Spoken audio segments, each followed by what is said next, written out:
Welcome to psychology sphere. Anxiety এই শব্দটা শুনলেই আমাদের প্রত্যেকের মনেই একটা অদ্ভুতভাবে ভয় হতে থাকে এবং আমাদের তখন অ্যাংজাইটি থেকেও অ্যাংজাইটি হয়, অর্থাৎ অ্যাংজাইটি শব্দটা শুনেও আমাদের অ্যাংজাইটি তৈরি হয়।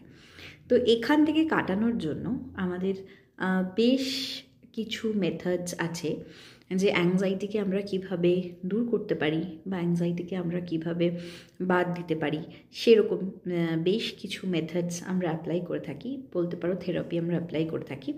সেগুলোতে পরে আসছি। তো প্রথমে বলি যে অ্যাংজাইটি কী। অ্যাংজাইটি হচ্ছে আমাদের একটা বেসিক বিষয় বা বেসিক মেন্টাল হেলথ ইস্যুস বলা যেতে পারে, কারণ আমাদের প্রত্যেকের মধ্যেই কিন্তু কম বেশি অ্যাংজাইটি থাকে। তো অ্যাংজাইটি থাকাটা আমাদের কোনো কোনো ক্ষেত্রে পজিটিভিটি হয় এবং কোনো কোনো ক্ষেত্রে সেটা নেগেটিভ হিসেবে কাজ করে।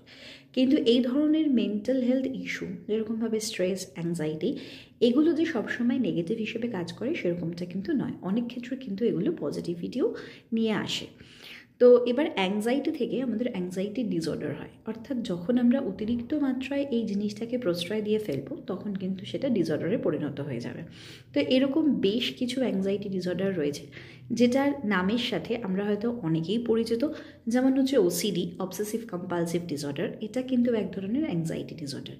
PTSD, post traumatic stress disorder, অর্থাৎ যে কোনো একটা ঘটনা ঘটার ঠিক পরের মুহূর্তে যে ট্রমাটাইজড হয়ে যাচ্ছি আমরা বা ট্রমা থাকছে আমাদের মধ্যে, সেটা হচ্ছে PTSD, post traumatic stress disorder.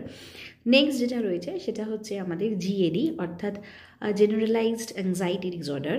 এটা হচ্ছে সাধারণভাবে সব কিছুতেই আমাদের মধ্যে একটা অ্যাংজাইটি তৈরি হচ্ছে, সেটা অ্যাকিউট স্ট্রেস ডিসঅর্ডার।